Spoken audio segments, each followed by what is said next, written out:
nothing in these passengers ever that.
Ali, man, I got a new place for you.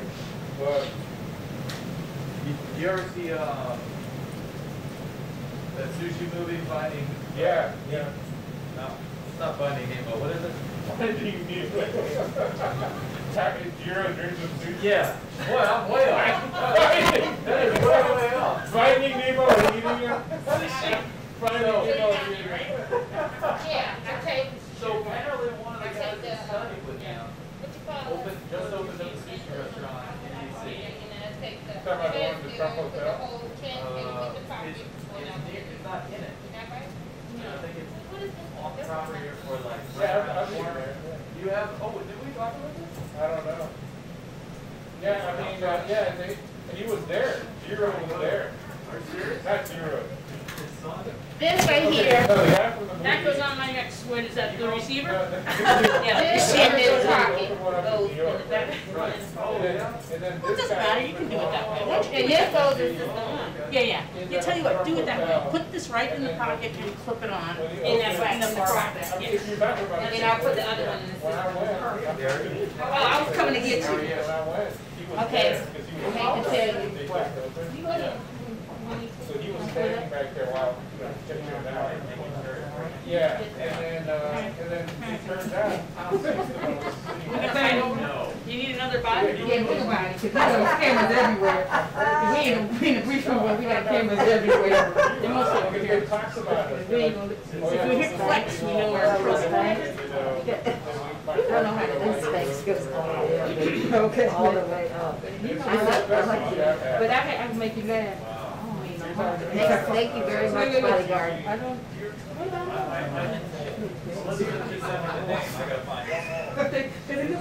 It's sort of like, it's just they made her skinny, but it made her skinny.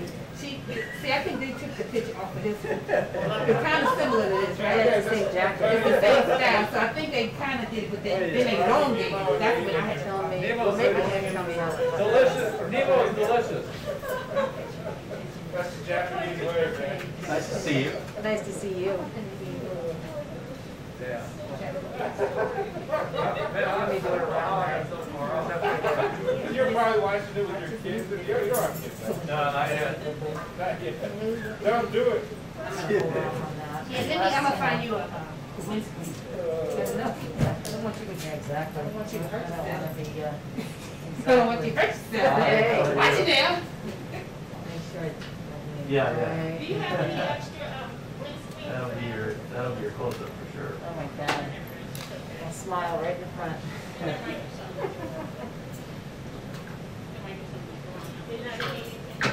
There might be, but you know, everything's not fall off.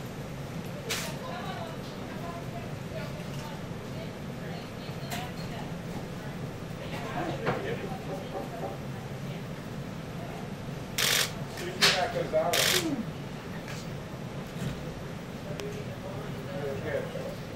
Yeah. Can I bump it?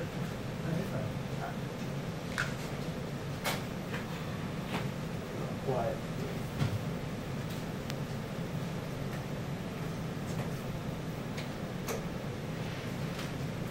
Opening July 1st, they want to close. Reopening door. Oh, is that about Sushi Nakazawa? Yeah, yeah, yeah. Yeah, it just says reopening July So 1st. you be there? Yes. Good? Best sushi I've had. Ever? Very expensive. $300 per person. What is it, Nemo? Well, Nemo was tasty. It's $300 per person with the sake pairing. Oh, I might have to wait on that one.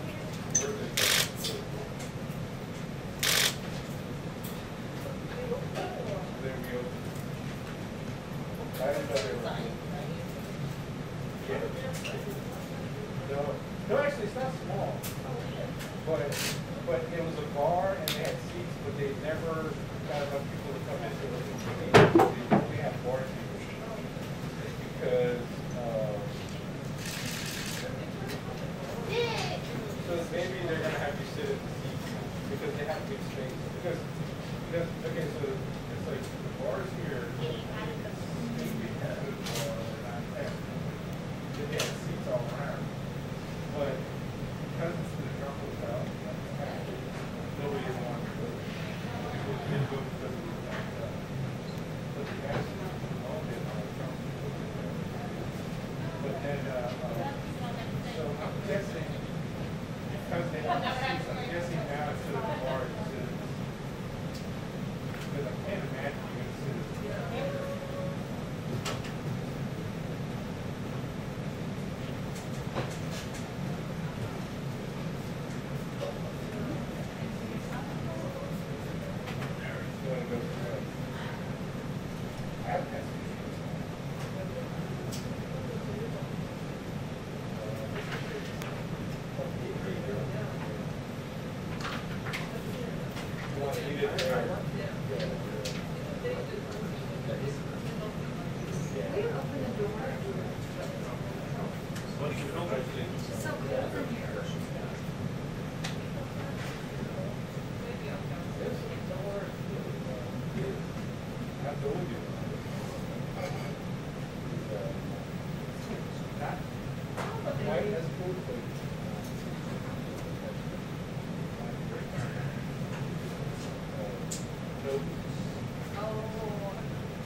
Yeah, the one here is not bad. That's kind of.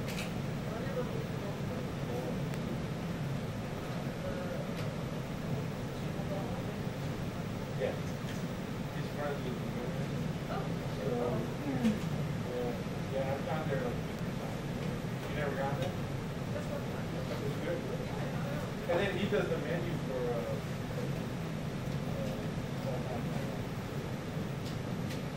the place on 7th Street.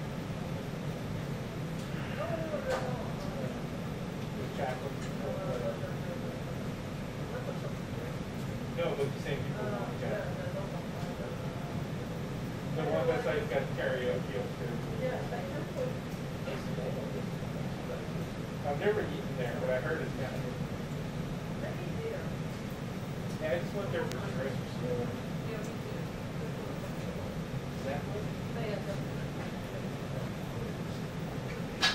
Yeah, yeah, I know the owner guy. He was there. Or one of them. The same owner as that. I like that. That's a beautiful food.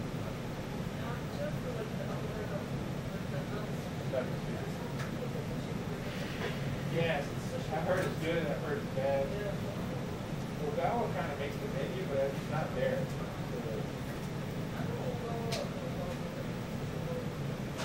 Yeah, it's very good.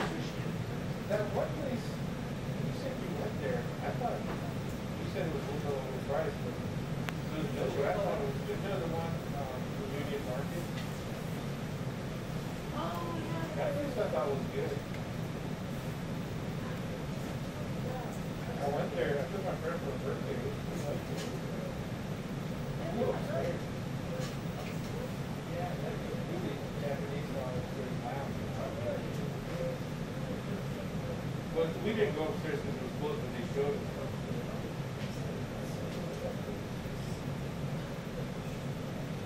Yeah, it's good.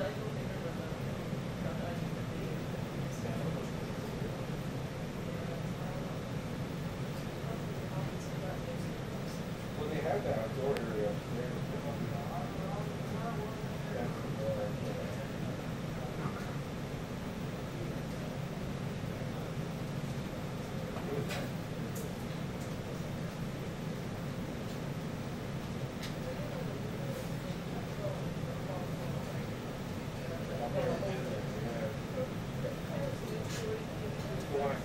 I've heard of it. Yeah. But I don't think he runs it anymore. He used to work in Japanese. That's how the women do. Alright, let's do this, huh? This.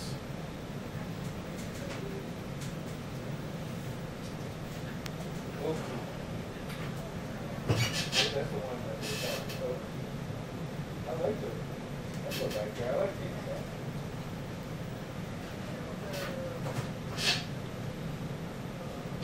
They're open.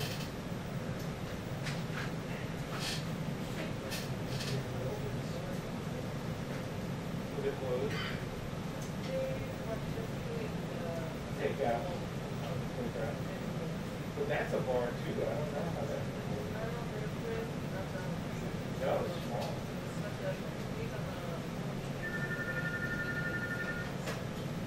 Oh, right out there. Okay.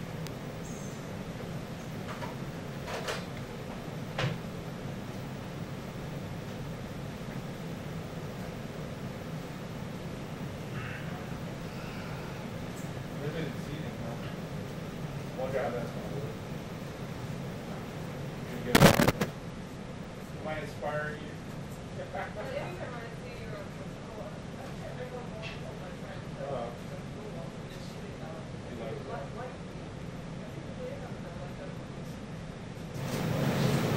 This is, like, if you go to H-Mart, it's the only one they have. This one, they don't have black or detail. Or maybe they're the same.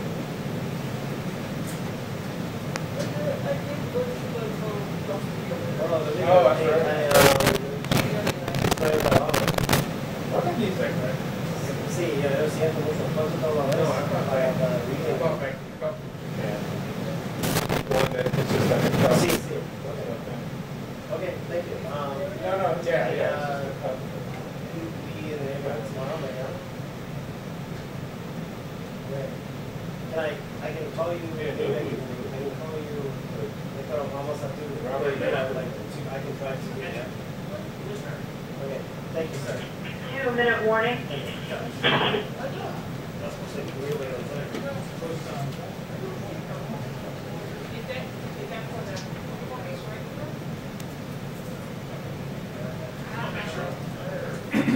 But if we can just watch it, now she probably went back up to the. What is it? We'll just watch it. Whoa, whoa, whoa. Hey, Cynthia? Right here? Yep. Where do I go? I think you're there. Come in.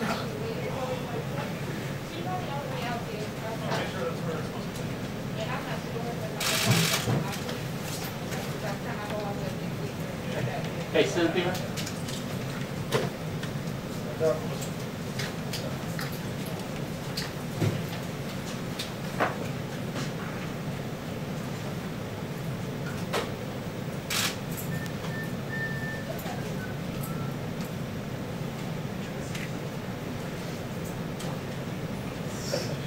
You're such an ass. No. No.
Thank you very much. Nice to be with you all. Good evening. Before providing today's update on the China virus, I want to address the violence, looting, and rioting taking place in the Democrat-controlled cities of New York, Portland, Chicago, and Seattle. The mayors and governors of these states and cities have an absolute duty to use all resources necessary to end the violence and all of the injury and death. New York City has an army of great police. I know them very well. And the law enforcement and the New York's finest are as good as it gets, and they should be allowed to do their job. If they do their job, if they're allowed to do their job, the New York City problem will be solved and be solved quickly. They do it well. The mayor, Bill de Blasio, should immediately hire back all of the police who were fired without justification. They were fired.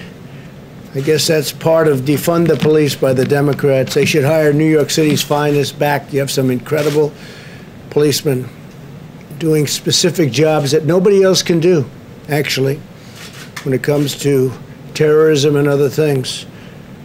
Together, the city of Chicago and the state of Illinois have 25,000 police officers, sheriffs, and guardsmen available to quell any violence. They can do it very quickly, very easily, if allowed to do their jobs. Again, if allowed to do their jobs. Our police, our law enforcement is incredible, but they have to be allowed to do their jobs. The Democrats or the radical left Democrats, or both, because they're becoming one and the same. If you look at election results, the Democrats are being taken over by the radical left. The city of Portland and the state of Oregon have 10,000 fine officers and guardsmen available. Seattle, Washington, and Washington State have 10,000 available. So Seattle, city of Seattle, and Washington State itself, they have great people. They have to be allowed to do their job. I'm urging them to deploy these resources to protect their citizens and to stop the violence and all of the things that we watch on television going on, although a lot of the, unfortunately, fake news don't like to put it on because it shows that the Democrats are doing a very bad job of law enforcement. They have to put it on You have to be honest with the people of this country. But I'm offering all available federal support requested to stop the violence and arrest the criminals. We have to be asked by the governors or the mayors, and we'll be there very rapidly. It's ready, willing, and able. We're all ready, willing, and able to go to these jurisdictions and take care of them. We'll do them very quickly. You saw what happened in Minneapolis. They ripped the city apart. When the National Guard went in, it ended immediately. It was immediate and lasted. These acts of destruction are not isolated incidents, but demonstrate the pattern of violent left-wing extremism that you get to see if you're watching the right news program. Under any rational definition, the arson attack on the police precinct in Portland would be considered an act of left-wing domestic terrorism. They really are anarchists. These are left-wing anarchists. They are anarchists. And I'm directing the Department of Justice to stop these anarchists, immediately to stop them, and to work with the city and the state to get the job done. Local authorities have to investigate and prosecute all of these crimes immediately. We'll work with you. And the local authorities know who they are. They know where they come from. They know a lot about them. They ought to get their act together and get it done, and we're ready to help. If you need that help, you shouldn't need that help, actually. You should be able to do it yourselves and get it done very well. Again, you have excellent police and law enforcement, but you have to let them do their job. What you're seeing in Portland, Seattle, New York, Chicago is really the Democrat roadmap for America. They want every city in America to resemble Portland in a form. They want to pass federal legislation gutting and hamstringing every police department in America. They want to get rid of your Second Amendment. They want to end cash bail, close prisons, defund police departments, or at least largely defund. You see that with New York, $1 billion they took out of their police department, and crime has gone through the roof. And appoint far-left prosecutors who side with the criminals and target law-abiding citizens. If the left gains power, no city, town, or suburb in our country will be safe.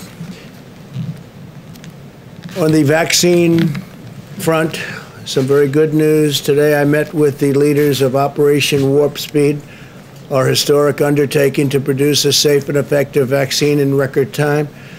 We heard an update from the top scientists in the government and the leaders of pharmaceutical companies, which right now aren't too thrilled with me. They're taking millions of dollars worth of ads because I've created a favored nation status for drugs, which is going to reduce drug prices by 40, 50, 60, and maybe even 70% in some cases.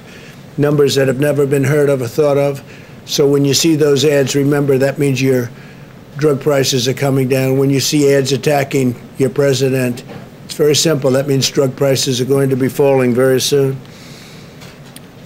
This evening, I'm pleased to announce that we have reached an agreement with Moderna to manufacture and deliver 100 million doses of their coronavirus vaccine candidate.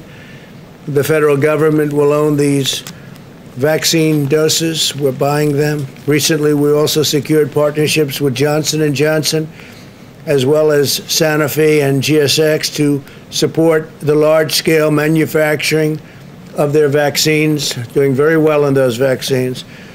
Tremendous promise in every single one of them, and we have many of them. And they're years ahead of schedule. This would have been if it were in the previous administration or any of the previous administrations. Where we are now would have taken years. 3 vaccine candidates are now in phase 3 trials already, the final stage of clinical trials. This is the final stage. We are investing in the development and manufacture of the top 6 vaccine candidates to ensure rapid delivery. The military is ready to go. They're ready to deliver a vaccine to Americans as soon as one is fully approved by the FDA, and we're moving very close to that approval. We're on track to rapidly produce 100 million doses as soon as the vaccine is approved, and up to 500 million shortly thereafter. So we'll have 600 million doses. Operation Warp Speed is the largest and most advanced operation of its kind anywhere in the world and anywhere in history. We've treated more than 86,000 Americans with convalescent plasma. A recent Mayo Clinic study found that this treatment may produce results which are incredible. We look to a reduction and reduced mortality rate by 50% and possibly even more than 50%. I urge Americans who have recovered from the virus to go to coronavirus.gov and sign up and donate. We would really appreciate that because it's been very successful, unbelievably successful, and we would love you to go and donate. As we continue to confront the global pandemic, the United States economy is rebounding with strength like nobody thought possible. You've seen the numbers, you see what's going on yesterday, today, and tomorrow, in my opinion. We're very poised for a great third quarter and very poised for some great stock market numbers and 401k numbers and everything else. Today, the Dow Jones passed 28,000 points for the first time, more than a 50% surge since just March. So we've increased by 50% more than since just March. It has gained approximately 9,500 points that same period, March, and has recovered nearly all of its value since the virus struck our nation. Think of that.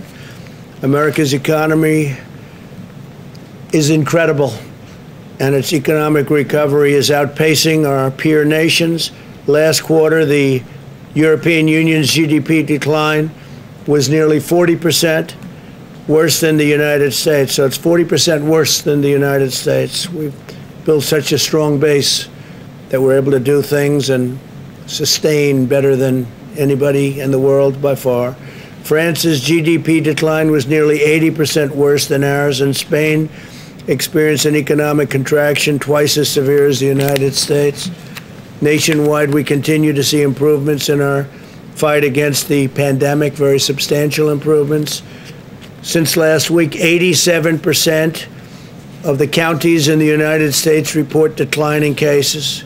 Think of that, 87% of the counties in the United States, they reported declining cases. Mortality has declined by 7%, and hospitalizations are declining rapidly. States that were primary hotspots, such as Florida, Texas, and Arizona, have reduced cases by nearly 25%. But all Americans must remain vigilant, practice good hygiene, socially distance, wear a mask, whenever possible. Whenever you are getting too close to people, wear a mask and protect the elderly. Always protect the elderly. Since the end of July, the 7-day average for cases in the United States has fallen by nearly 20%, but the virus continues to increase in nations across the globe. Last week, France and Germany both recorded their highest daily number of new cases in 3 months. Not that I want to bring that up, but might as well explain it to the media. The 7-day case average for Germany has increased by 62% since last week, unfortunately, and that is truly unfortunate. It's increased 82% in France, 113% in Spain, and 30% in the United Kingdom. Those are big increases. Cases are also rapidly increasing in the Netherlands, Sweden, Belgium, Switzerland, Slovakia, Estonia, and other European countries. And in our country, they're going down. We will be seeing that even more rapidly as time goes by, short time. Even though America has the largest at-risk population, including 1.5 million residents of nursing homes, about 5 times that of other European countries, Europe has experienced a nearly 40% higher excess mortality rate than the United States. We also have fewer deaths per capita, excluding the disastrous deaths from the New York tri-state area, which had a very, very hard time. and did better than our peer nations of Western Europe, thanks to our excellent and highly advanced medical care and skill, something that the news doesn't tell you. They don't tell you that. They don't like to tell you that. The United States has now conducted more than 66 million tests, far more than any other nation in the world. India, which has a population of 1.5 billion people, has done 24 million. So we're at 66 million. And think of it, India's at 24 million, and India is second. The entire region of Latin America, comprising 33 countries, has conducted 25 million tests, yet Latin America has more confirmed cases by far than the United States. As we safely restore our great economy and reopen our schools, and hopefully we can watch colleges play football. We want to get football in colleges. These are young, strong people. They won't have a big problem with the China virus. So we want to see college football start, and hopefully a lot of great people are going to be out there. They're going to be out there playing football, and they'll be able to fight it off, and hopefully it won't bother them one bit. Most of them will never get it, statistically. But we know we'll see more cases at some point, and we will eventually develop sufficient immunity in addition to everything else that we're doing. So college football, get out there and play football. People want to see it. And stand for your American flag, stand for your national anthem, because people are not happy when that doesn't happen. You look at the NBA and what's happening with the NBA and their poor ratings. I don't know. Can't imagine why, but they didn't stand. They didn't show respect to our flag. They didn't show respect to our national anthem. And maybe that's having an impact, but just not good. The NFL had its problems 2 years ago when that happened. They went way down in their ratings and their fans, and they struggled back, and now all of a sudden they're putting themselves in the same position. So stand for your flag and stand for the national anthem, and I think you're going to do fantastically well, because a lot of people aren't going to watch if you don't. I'm one of them. That's why our strategy and attention are focused on preventing the cases that are most likely to require discussing the opening of schools, hospitalization, or produce any death. We have to maintain vigilance over our elderly population. We've learned that, I think, more than any single event, Scott. We have to be very vigilant all over, but we have to really protect our elderly population, and especially our elderly population that has problems with heart, lung, any form of sickness, diabetes in particular. And we are at the same time in very good shape with respect to hospital room and hospital overcrowding. We're in great shape. On the nursing home front, protecting our nursing home residents is a critical focus of our strategy.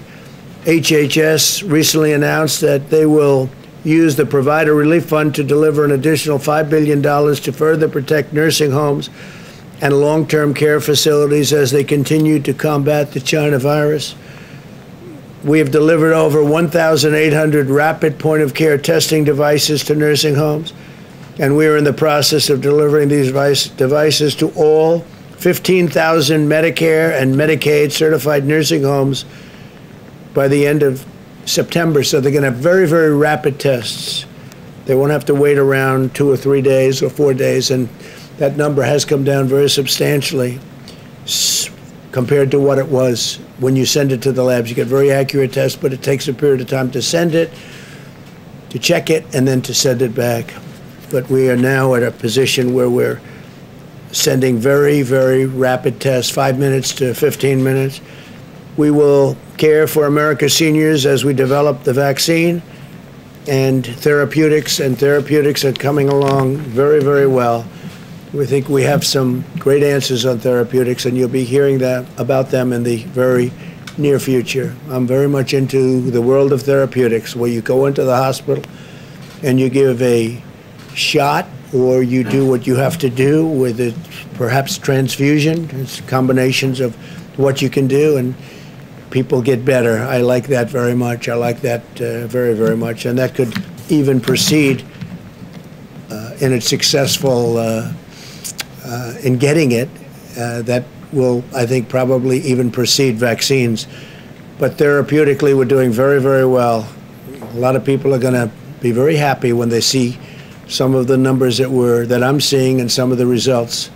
So tremendous things are happening on the vaccine front and the therapeutic front. And our country should be very proud of itself. We're going to get it delivered very rapidly as soon as it comes out. Okay, questions, please? Thank you, Mr. President. 20 million people are due to be evicted from their homes next month. And do you fear that this could be your Herbert Hoover moment if you do not reach a deal with Congress to set up a new CARES Act? We are not allowing that to happen. We're stopping evictions. We are stopping evictions. We're not going to let that happen. And also, we're not going to evict people. We're not going to let people. The Democrats, maybe they don't care, but I care. And we signed an executive executive order. You know that, right? And we are not letting people be evicted. It was a suggestion. Thank you, President Trump. If I could have two questions, I'd like to ask you one about Senator Harris's record, and then a different one about FISA abuse. Sure. So regarding Senator Harris's record, you had a pretty quick response to that. You had an ad out that said that she was a phony, and I wanted to drill down. She was a what? A phony. Phony. And I wanted to ask about a specific example that a lot of people thought was a phony moment. As San Francisco DA, she oversaw, according to the Mercury News, 1,900 marijuana convictions. But she was asked in an interview last year if she had smoked marijuana, and she appeared to joke and, according to some people, lie and say that she was listening to Snoop Dogg and Tupac while their music hadn't come out at the time, while she said she was smoking pot, listening to it. Why would she lie about that? Do you see that as more evidence? And is her past on marijuana a liability? Well, she lied. I mean, she said things that were untrue. She is a person that's told many stories that weren't true. She's very big into raising taxes. She wants to slash funds for our military at a level that nobody can even believe. She is against fracking. She's against petroleum products. I mean, how do you do that and go into Pennsylvania or Ohio or Oklahoma or the great state of Texas? She's against fracking. Fracking's a big deal. She's in favor of socialized medicine, where you're going to lose your doctors, you're going to lose your plan. She wants to take your health care plans away from 180 million Americans. 180 million Americans that are very happy with their health insurance, and she wants to take that away. So she was my #1 pick. I mean, she was, as they would say, because hopefully you'll start college football, she was my #1 draft pick. And we'll see how she works out. She did very, very poorly in the primaries, as you know. She was expected to do well, and she ended up at right around 2% and spent a lot of money. She had a lot of things happening, and so I was a little surprised that he picked her. I've been watching her for a long time, and I was a little surprised. She was extraordinarily nasty to Kavanaugh, Judge Kavanaugh then, now Justice Kavanaugh. She was nasty to a level that was just a horrible thing, the way she treated now Justice Kavanaugh. And I won't forget that soon. So she did very poorly in the primaries, and now she's chosen. So let's see how that all works out. Does the marijuana legalization vote for you rather than her because she convicted so many people in the past? I can't tell you what she's voting for. I don't think she knows what. I think Joe knows even less than she does. But I was a little surprised at the pick. A lot of people would say that might be the pick. I was more surprised than anything else because she did so poorly. Many people did much better than her in the primaries. She did very poorly in the primaries. And that's like a poll. You know, that's like a poll. I'd also ask you about FISA abuse, President Trump. Yes, about FISA abuse. So now it's widely accepted among Republicans that there was FISA abuse. Tremendous FISA abuse, yeah. The Justice Department IG has found that with the Carter Page Warrant application. but we were actually warned in 2013 that the surveillance court was allegedly a rubber stamp, was approving surveillance, and I was wondering, I don't think as president you commented on Edward Snowden, but do you think he should be allowed to return without going to prison? So as far as Pfizer abuse is concerned, there was tremendous Pfizer abuse. It's amazing that it's taken this long, and everyone knows that it's been proven very substantially. Not only Pfizer abuse, changing documents and putting documents in front of the Pfizer court and courts that are disgraceful that they could have done it. And the fact is, we caught Joe Biden, President Obama, the whole group. You can look at Brennan and Comey and Clapper, the whole group. We caught them spying on our campaign. This was an illegal act like no other illegal act. This was treason. This was at the highest level of treason. And Obama and Biden got caught spying on my campaign using intelligence agencies of the United States government to do it, both before and after the election. So before the election, then after I won, they continued. It's total illegal activity, and now we just have to see what's happening. But as far as Kamala is concerned, she's a big tax raiser. She's a big slasher of funds for our military, and she's got a lot of difficult things that she's going to have to explain. Plus, she was very, very nasty to, one of the reasons that surprised me, she was probably nastier than even Pocahontas to Joe Biden. She was very disrespectful to Joe Biden, and it's hard to pick somebody that's that disrespectful. When she said things during the debates, during the Democrat primary debates, that were horrible about Sleepy Joe, and I would think that he wouldn't have picked. OAN, please.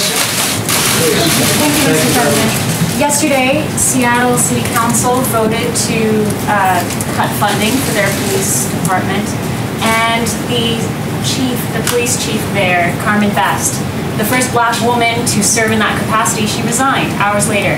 What does this say about our country? What does this say about the defund police movement? Well, I think that Seattle, in spite of all that they've been through with the embarrassment of having a radical left group, Antifa and others, take over a big portion of the city of Seattle. We're talking about a big city, a major city. That they allowed that to happen is incredible. That it took so long to fix is incredible. The only reason they went in is because they knew we were going in the following day. And so they preceded us. They didn't want that to happen. They didn't want to be embarrassed. And the people just gave up. They were exhausted from having taken over a city for so long. The police commissioner seems like a very good woman. They were going to slash her salary by 40 or 50%. And they cut a tremendous amount off the police department, really where people are saying it's not sustainable as a good police department. And again, those police are good also, but they're not allowed to do their job. So I think it's a shame. I hate to see her go because she did, in her own way, a very good job, but she wasn't effective in convincing the mayor and the city council to give the funds that were needed, or just leave the funds the way they are. They've done a big defund, a big part of it. And it'll probably get worse before people realize this is a tragic era, before people start dying and getting hurt very badly. So I think Seattle's made a tragic mistake. I think Portland has no clue as to what they're doing. They have no clue. And hopefully they'll be asking for help because we can solve their problem very, very quickly. Yeah, go ahead. Thank you, sir. Mr. President, two quick questions. One on Senator Harris. Very simply, is she going to help former Vice President Biden's chances in November, or is she not ready? Well, I like Vice President Mike Pence much better. He is solid as a rock. He's been a fantastic vice president. He's done everything you can do. He's respected by every religious group, whether it's evangelical, whether it's any other group, they respect Mike Pence. He's been a great vice president, and I will take him over Kamala and the horrible way she, again, treated Justice Kavanaugh. That was a horrible event. I thought it was terrible for her. I thought it was terrible for our nation. I thought she was the meanest, the most horrible, most disrespectful of anybody in the U.S. Senate. She's also known, from what I understand, as being just about the most liberal person in the U.S. Senate. And I would have thought that Biden would have tried to stay away from that a little bit, because with what they're doing with open borders and sanctuary cities, where they're trying to protect sanctuary cities, which is also protecting large number of criminals, with all of the things that they're doing, Second Amendment, they want to take away your Second Amendment or modify it to a point where it's essentially no longer the Second Amendment. I would have thought he would have gone a different way. Thank you very much, everybody. Mr. President, Russia developed a vaccine today. Mr. President, why did you donate to Kamala Harris then? $6,000 to her.